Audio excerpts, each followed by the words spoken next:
Good morning, my loves. So, we're going to talk about gossip. He said, she said. Everybody loves a juicy story. Everybody loves to hear the dirty deets.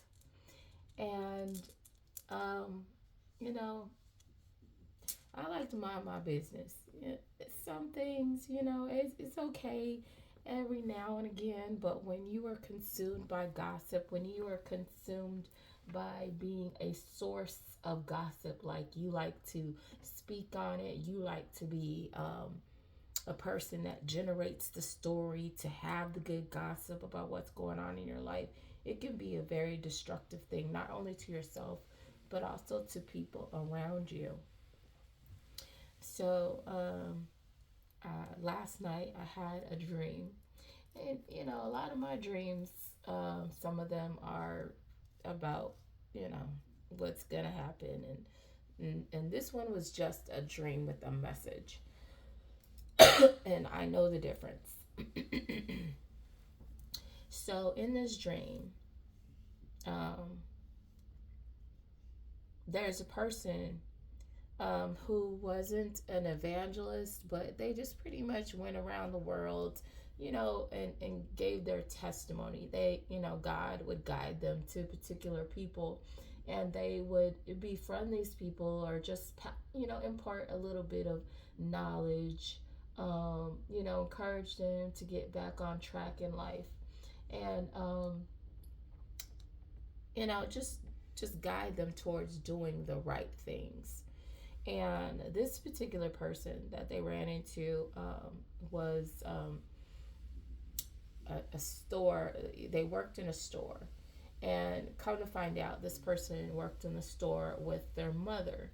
And it was a mother daughter duo. And this mother daughter duo were really good friends. And um, they considered themselves like best friends, which is, as a parent, you have to be really careful with that, because you're supposed to have a level of boundaries with your child. And that is not, it's not to say that you're not supposed to be friends with your child, but there's supposed to be a level of boundaries, because again, you are your child's guide, whether you realize that or not. And that's not the same as the type of relationship when your child has a relationship with their friends. Their friends are not guides, their friends are influences. So as a parent, you're supposed to be a guide, not and not solely an influence, because you're not supposed to be on the same level as your child. A friend is supposed to be on the same level as your child. So that is why they're considered more of an influence and less of a guide. Not saying that a friend can't be a guide, but a friend is their peer. A parent is not a child's peer. So please keep that in mind.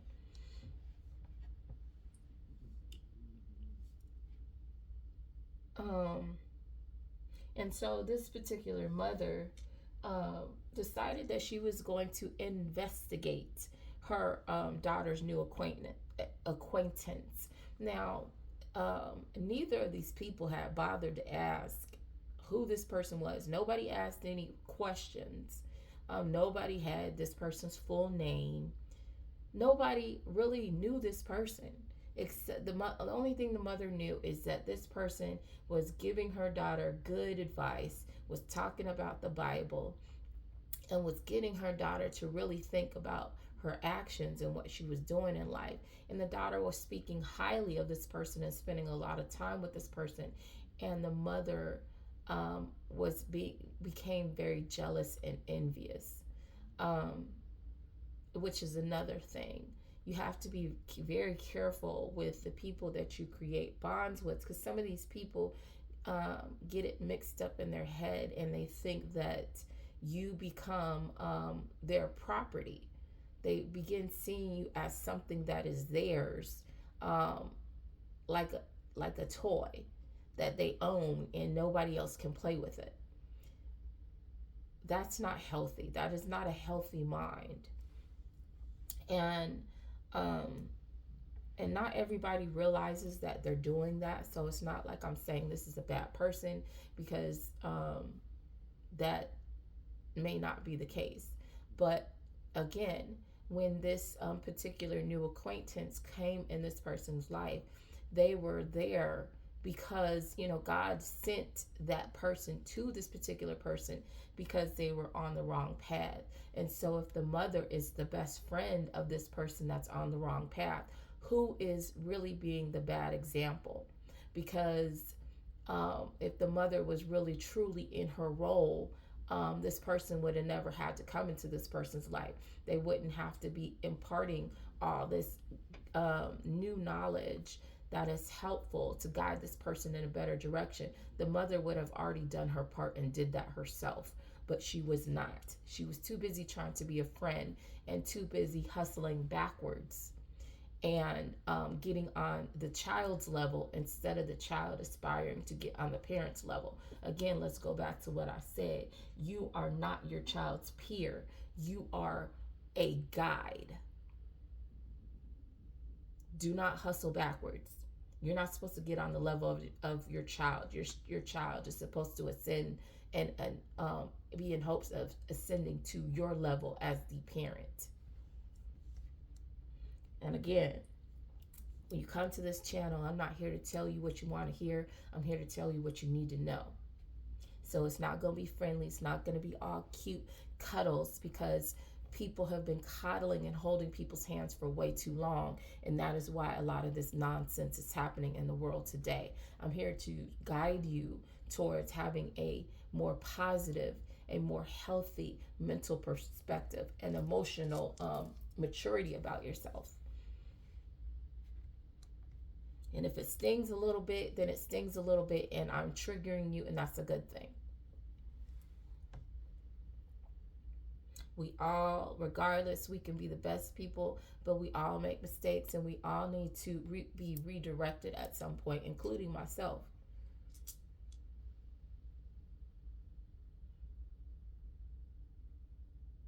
So,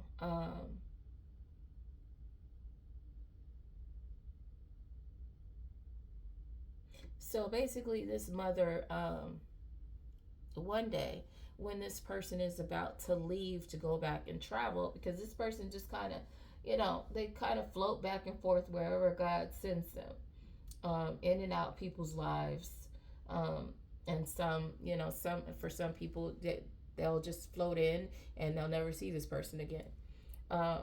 So this person was getting ready to leave again, and the mother, the mother comes out of nowhere and she starts saying, basically, oh, I wish my daughter had met someone that wasn't in jail for 6 years, that was in and out of trouble, and, out here pretending like they're in the Bible, and, that's not who they are.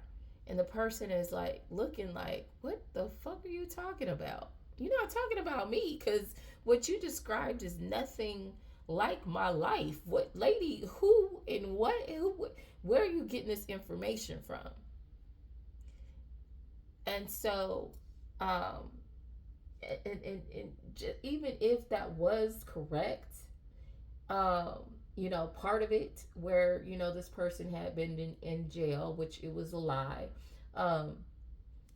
that should be more of a reason why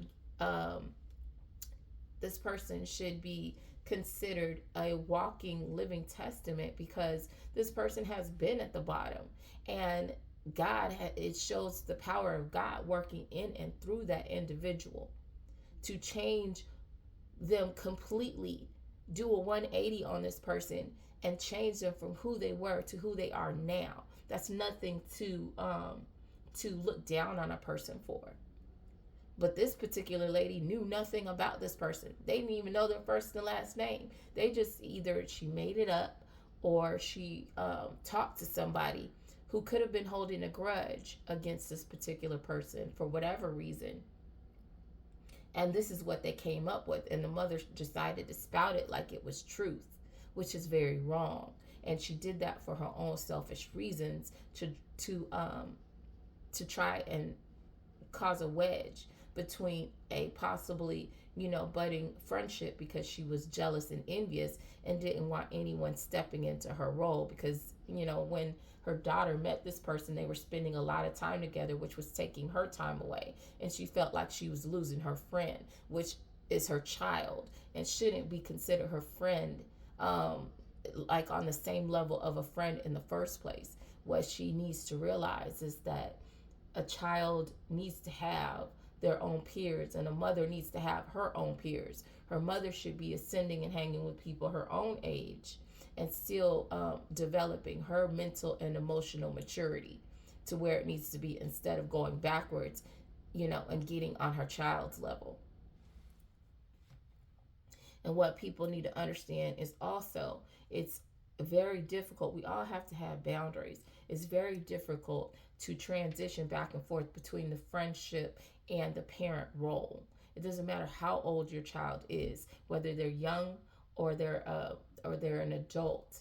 Um, if you condition your child to see you as a friend, when you try to step into that parent role and give them advice, or give them the disciplined conversation, they're not going to see you like that, because you conditioned yourself to be viewed as a friend instead of a parent and a guide.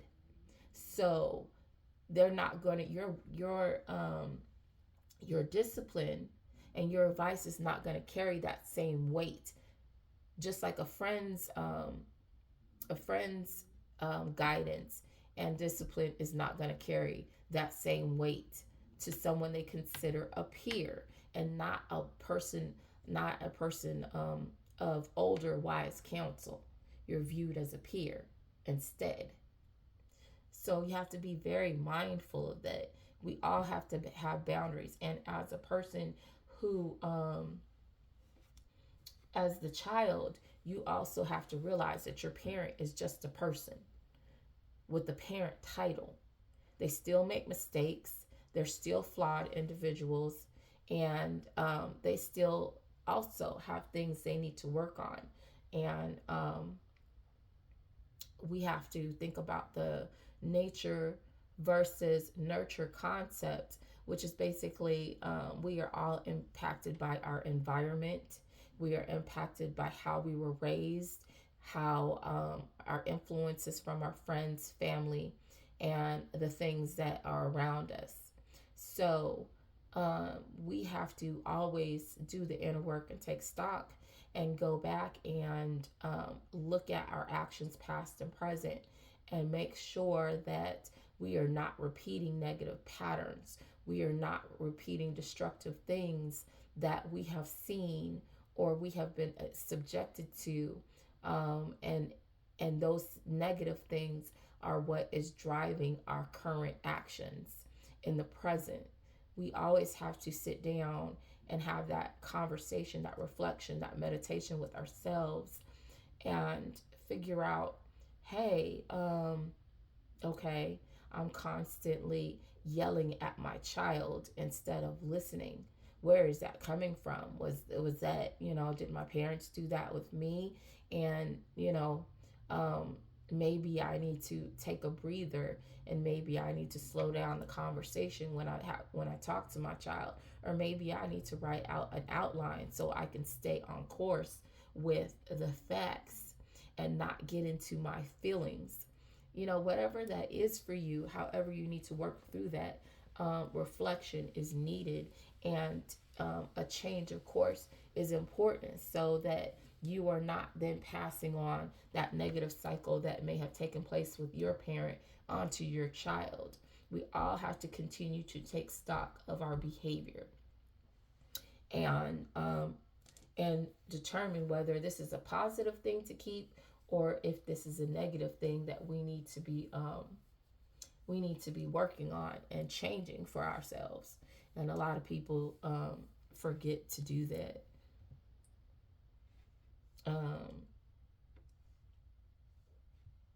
So basically, that mother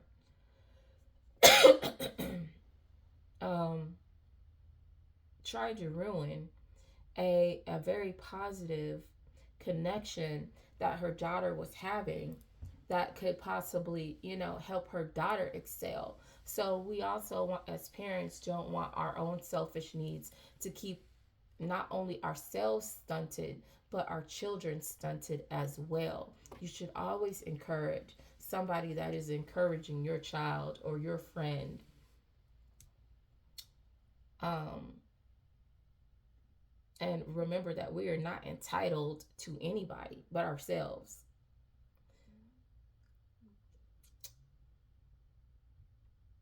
Let me see. I'm trying to make sure that I touch on everything that I felt was important that I wrote. Um, okay, and then another thing that this was the day before. Um, I feel like we hustle backwards when we, people are so quick to tear a good person down, and they lift up negative individuals. And a lot of people do that because they secretly want to be better than the next person. So they may, hype up some behavior that they would never do, and snicker behind this person's back, and and they rest peacefully knowing that they're a better individual than the person that they're sitting here pretending like they condone or agree with. Which is, you know, you think you're getting over, but God sees all of that. He sees what you're doing in the background. So you're not hiding anything, because when judgment comes, that's going to be a topic that you're going to have to answer for. And so, I was giving my perspective on what I think about people speaking. There's that saying where people say you're not supposed to speak ill of the dead. And I feel like just because they have passed on doesn't mean that you should lie for this person. If anything, that should be your one freeing moment of truth, for you to be honest about who this person was in life. And like I wrote in my little my blog, I was basically saying that I see a funeral as, you holding court for that person. Like court is being held where that person is, God is making his final judgment on this individual, and everybody that comes up and speaks over this person is giving their testimony about who they were in life. But you're also giving testimony about who you are in life. Because if you get up in front of that group and lie on who that person was and what they did in life, that's speaking to your own character. So you're not only, speaking on behalf of this individual who is possibly going through judgment, their final judgment, but you're also adding to your own when you become judged.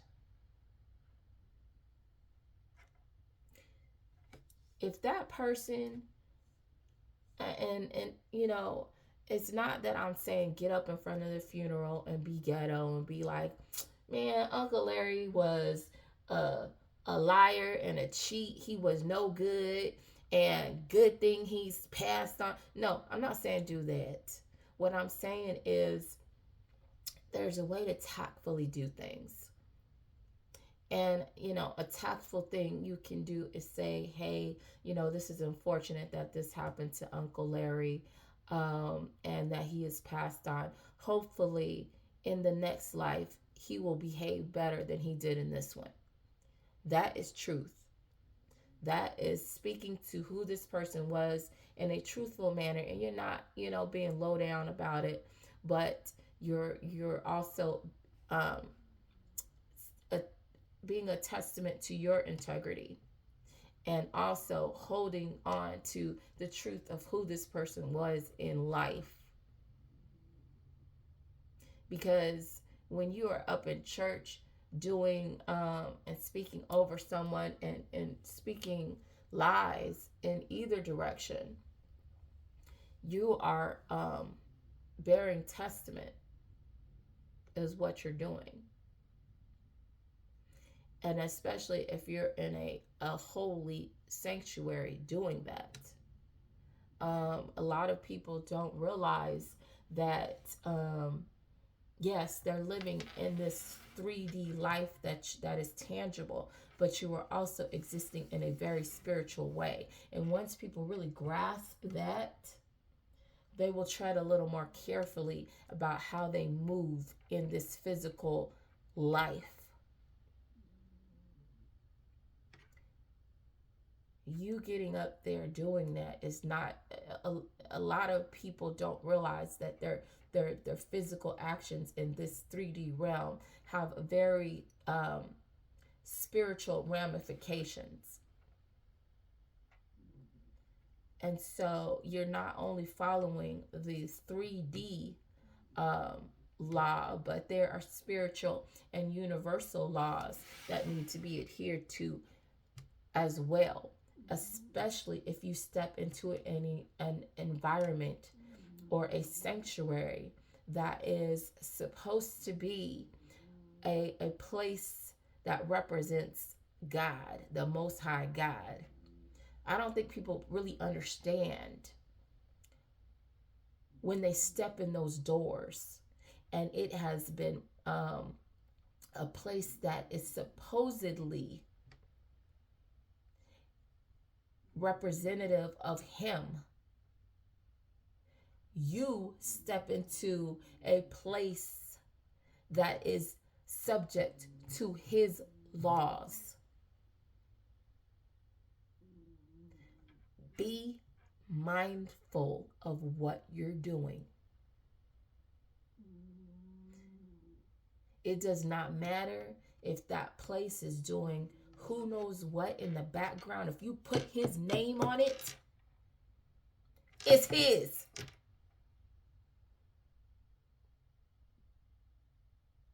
And you are held to a harsher judgment because you are being blasphemous. And I'm sorry if you don't want to hear that, but that is the truth of the matter. So keep that in mind of what you're doing and where you're doing it.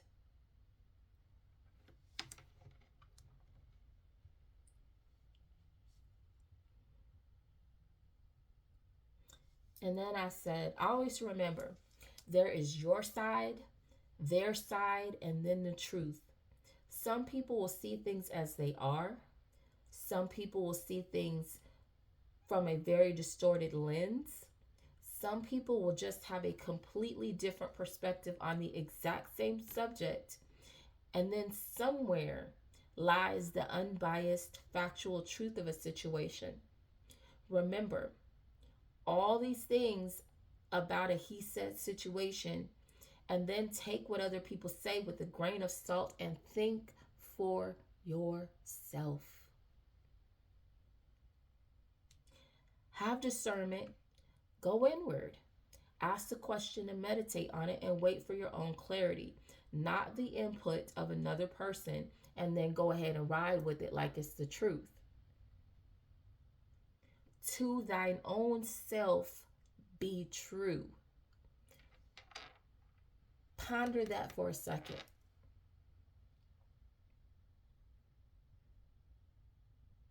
Too many people follow the destructive guidance of other people. And then when they end up in jail, they're asking the stupid question of how did I get here? You got there because of you. You got there because you are not independent enough to have your own mind. You don't think for yourself. You were listening to somebody's dumbass advice, and that dumbass advice guided you right on off the cliff. And like a lemming, you went right along with it. Your lack of better judgment is how you got there. Pay attention. And then I had this advice for, my people that are on their soul's journey, which is I think this is very important because some of you are experiencing obstacles, people trying to snatch you off your path, people trying to take your path, or people trying to stunt you or keep you from moving forward. I need you to remember who you are and how you move in this life. So the advice for you is this: you are a train. No matter what obstacles people try and hurry and put in your path to stop you, there is no stopping a train that is fully in motion. It's either get the fuck out the way or you get bulldozed over and obliterated beyond recognition, and there is no coming back from that for them. You are a train, a unstoppable force. Nothing can stop your forward motion. Anything in your way will simply become another casualty. It's just that simple. Chew, chew, motherfucker. Just that simple. Get out the way or you get ran over. Nobody can stop you. Keep that in your head whenever they try and slow you down. They can't stop you.